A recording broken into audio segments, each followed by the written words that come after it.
Last year, I experienced a vision, instructing me to convince King Henry IV to convert the Huguenots to Catholicism. I have made 2 trips since 1609 to describe my vision to the king. Unfortunately, I was unable to meet with him. Now, I realize that King Henry IV's decision to invade the Spanish Netherlands will directly start a war with the Pope. To prevent attacks against the Catholic Church, I will return to Paris on May 1610 to kill the King of France. An assassination? Henry is a beloved king in France. Catholics and Protestants alike enjoy peaceful compromises for the 2 religions. You cannot stop me, Father.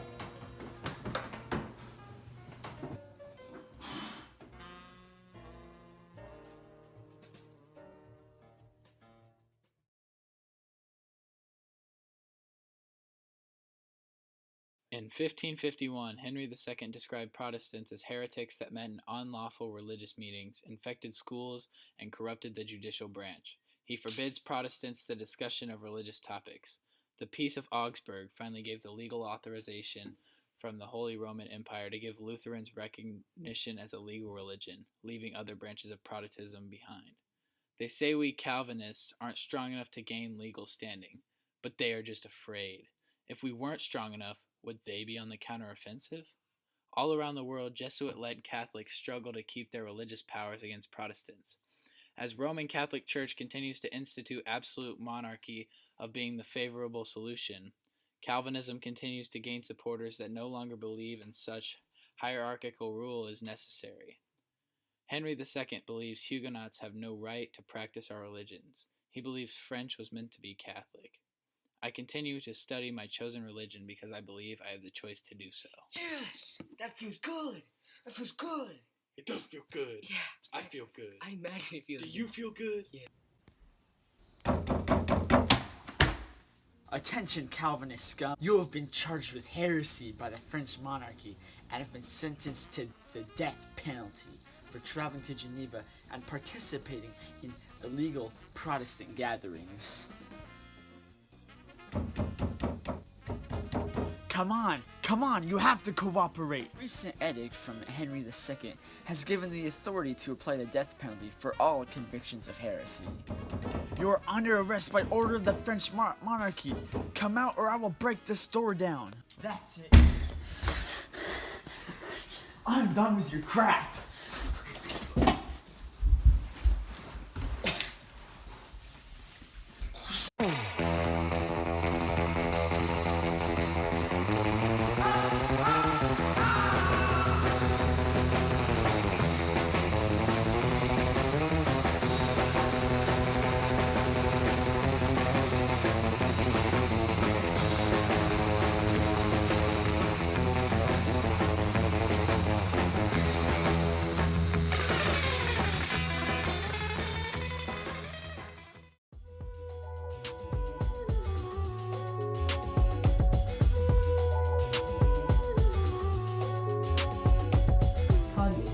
Good to meet with you again, old friend. Caligny, I'm glad we found time to meet. Of course, I'm always glad to collab with the great Prince of Cogni. As for you? Now, where would you like to get started? Well, let's talk about how to set in motion this French Protestant resistance to take the guys out of power for the Bourbon and the Montmorency Chatelain families. Calvinism is justifying and inspiring political resistance. Although only 1/15 of the population of France are Huguenots, we hold important geographical areas and heavily represent powerful segments of French society together. You know what I'm saying? Yes, Calvinism is indeed serving the forces of political decentralization. As the number of converted French aristocrats becoming Huguenots rises, we are getting more power in French politics. Hopefully, one day we'll be able to take control of the guy's monarchy. What if I told you there's a possibility to take it out sooner? How so? I've been thinking of ways to force the guy's monarchy without a long wait of eventual Huguenot dominance. I've plotted the kidnapping of Francis II from his guy's advisors. A kidnapping? Calvinists are inspired most among the people of France to rebel against the guys. Calvin, the one they look up to, would condemn this kind of tactic for being a disgrace to the Reformation. If Calvinists found out about the condemnation of our plan by Calvin, they would not support us any longer. Calvinism has become a viable religion in Catholic France. The resistance has benefited both political and religious opposers alike. I don't know what's funny about that. Although some Calvinists might agree, they will have reconciled our decisions to prosper as a religion. Alright.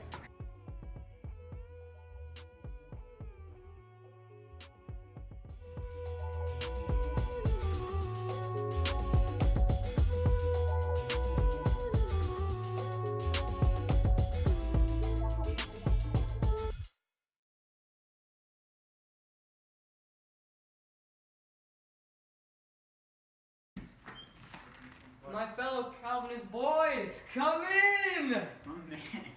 You brought your Bible this time, right? I'm sorry. I got you. Oh, thanks. Welcome back, fellow Calvinists. It has been a rough few years, what with the powerful families rustling for power of the monarchy. I agree. It is very unfortunate that we are rarely able to meet with the Catholic Guises-controlled monarchy. Meh. Yes, with the death of Francis II, the Montechalon, the Bourbon, and the Guises have leaped for control. I'm glad we can escape the mess of the French monarchy with our Bible studies. Fortunately, I believe these years of chaos will be coming to an end. The Queen, Catherine de Medicis, has issued the January Edict, granting Protestants freedom outside of towns. Can she be trusted? I mean, she unsuccessfully tried to reconcile Protestants and Catholic factions. Please, she just fears the power and persecution of the Guises. She just wants to preserve the power of her monarchy. Is that really that crazy? The only reason she's giving leverage to the Huguenots. But who isn't scared of the power of the Guises? For over a century, they have been imprisoning and executing Calvinists all over France. At least now, we are given the opportunity to study our religion. You can't scold her for trying to promote religious peace, even if it is to protect her monarchy. Hey. Oh jeez. Oh jeez.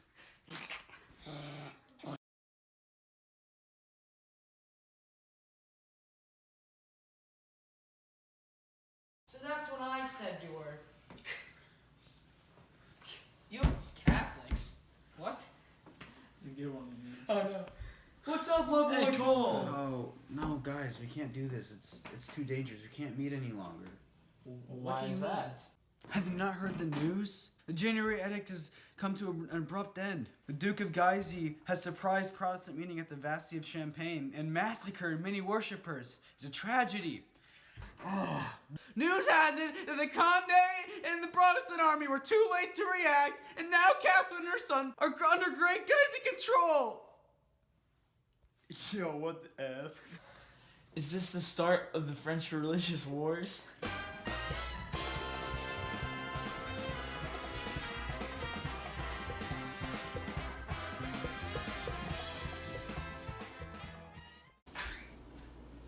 Oh, hey Claude, nice muscle tone you got going. Catherine. I don't need you to tell me how good my muscle tone is, okay? I'm the one that works out. I know how swole I am. When I'm in the Broden weight room, my trainer's practice plans are I'm one of the best admirals the Protestants have ever seen, and they treat me like a 12-year-old girl just because they don't want me to get hurt. But I don't listen. My workouts come straight from Dwayne The Rock Johnson's bicep plan because when I want results, I want to see results. But you know what's on my mind right now? It ain't the definition of my muscles. It's the bullet hole in my body. That incident was very unfortunate. You'll need more protection from now on. No, don't even say nothing. When you and those guys scum came after me, did you think I wouldn't find out? What? I would never do such a thing. I'm with the Protestant Reformation. Don't you know, if I was killed, the Bourbon family would be left without their great admiral? I know you did it, Catherine. But why? Well, after the Bastille of Champagne, my son Charles IX and I were under firm Guise control. I feared the power of the Guises, but after their duke was assassinated and the Palatine fought alongside the Huguenots, I knew the Guise' power was slipping. Of course I remember. After you issued the Peace of Saint-Germain-en-Laye, the crown of France tilted manifestively toward the Bourbon faction and Huguenots. I became your son's most trusted advisor. You know I always sought peace between Huguenots and Guys. Like the Guys, I wanted a Catholic France, but was fearful of a Guys down in monarchy. After all, preserving the monarchy was my main goal, as I was fearful of the Guys' influence in the monarchy. I am now fearful of the Huguenots' growing influence in the monarchy. And this gave reason to assassinate me? I'm just a military strategist. A military strategist with the ability to convince my son, Charles IX, to invade the Spanish Netherlands to support Dutch Protestants. I know far better than my son that we stood little chance on a collision course with the Spanish. I planned the assassination for the exact reason you were afraid to leave the Bourbons behind. Because they wouldn't have as much influence on my son. You're a power hungry. I'm power hungry? You just tried killing me to keep power. You keep switching from houses of religion to keep power to your monarch. We all know you joined Calvinism for political gain. Oh, I'm sure! Just wait till the King of France hears your misdeeds. If he does, it won't be coming from you. Huh? I sensed you would catch on to my plan. I have already denounced your name to King Charles IX, claiming you and the Protestants were planning a coup. He is planning a mass execution of Protestant leaders to save a Huguenot attack on Paris. Yo, what the F?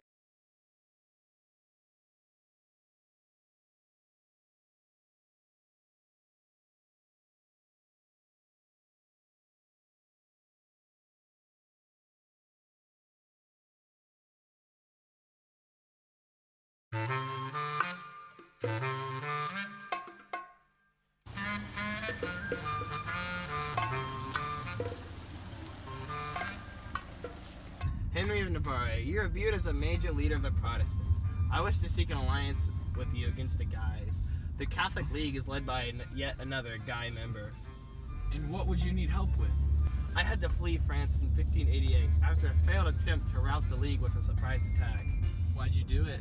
As my mother, Catherine,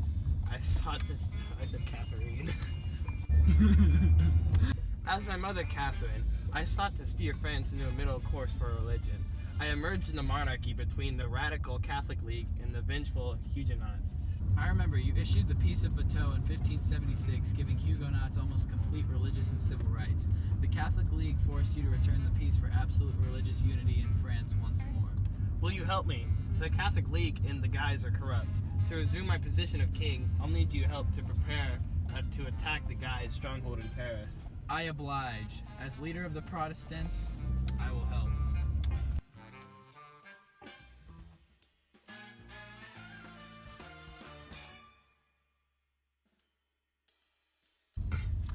So, you seen the weather lately? No, I'm not outside. There's not a window right here. I can't be with this guy any longer. Well, I think it's a beautiful day outside. It's kind of romantic. Shouldn't you? It's cloudy, bro. It's the sun's. Oh.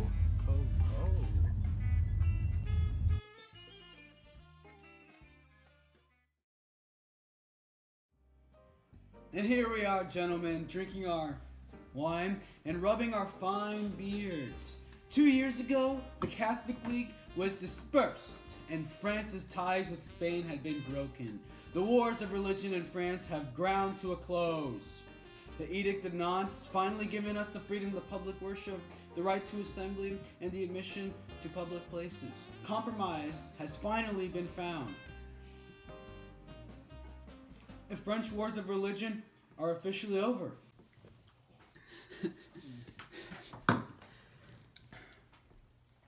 Are you gonna tell us? 40 years, yeah.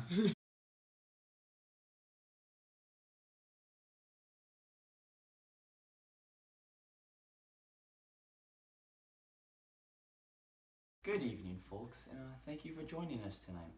Today we have Henry IV starring on yours truly, the Netherlands Protestant reporter, here from France. Hey. Many describe you as a politique. Would you? Would you? I personally believe you are because you urge tolerance and compromise in religious matters while other rulers wouldn't dare to find compromise in their monarchy. Well, that right there is your answer. And I assume so. Now, you're a very popular, I mean very popular king of France. Unfortunately, Huguenots were horrified of your abandonment in the Protestant faith in 1593. Well, I had to do so to end the religious wars in France and to break ties with Spain. It was a game plan. How so? 5 years after I proclaimed I embraced the traditional and majority religion for France, I issued the Edict of Nantes, giving Huguenots freedom of public worship, the right of assembly, and admission to public offices and universities, and permission to maintain fortified towns. Many critiques think you created a state within the state. Concession of the right to fortify their towns revealed the continuing distrust between the French Protestant and Catholics. If I can be honest, everybody in France sees a split between the people. I don't see a divide between the French, only stubborn people that believe they are right. They believe France has to be governed in their image. Some believe God has assigned France to Catholicism. Some believe Protestantism. As long as the people of France are as immature as they are, we will never truly have religious peace. To keep the people of France as safe as possible, I will continue to put them on a leash. Nicely said, though. I mean, thanks for coming in, man. It's always a pleasure to see your cute face around town. You too. Well, man, great interview, man. I bet we'll get some good rate. Let me help you out there, bud. Come on, man. Thank you. Oh, it's always nice to have you around. Now, this is off the radar, but I was just wondering if maybe we could catch a bite to eat sometime. Just the two of us. Oh, allow me. What do you say about that? I have a wife. Oh, but And 4 kids. me too. But, off the radar, like I said. So. You have my number, I have yours, and I hope to see you sometime.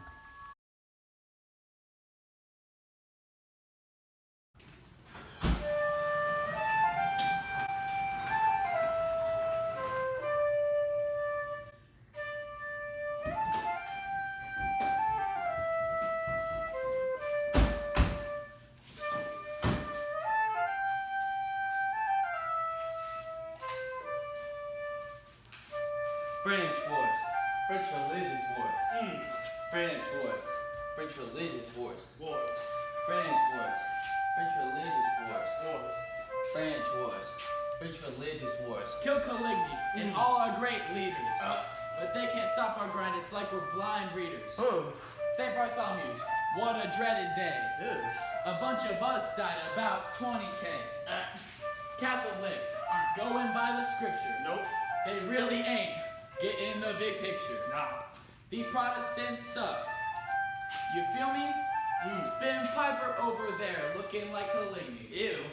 Catherine, she ain't even loyal. Let's get it. These bars hot, just like water boiled. You. She's switching houses of religion.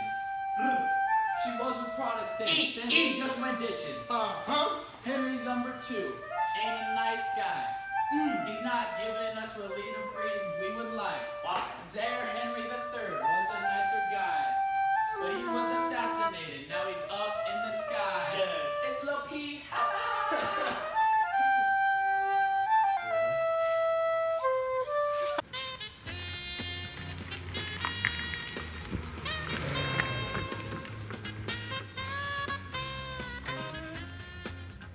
Hey, Gardner!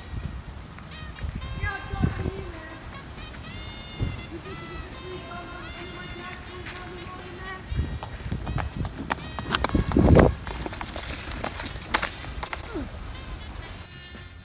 We collab, take the guys out of monarchy.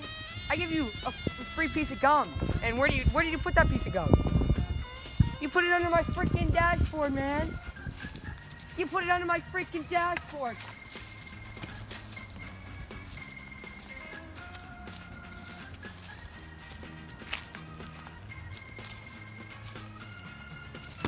Oh, God.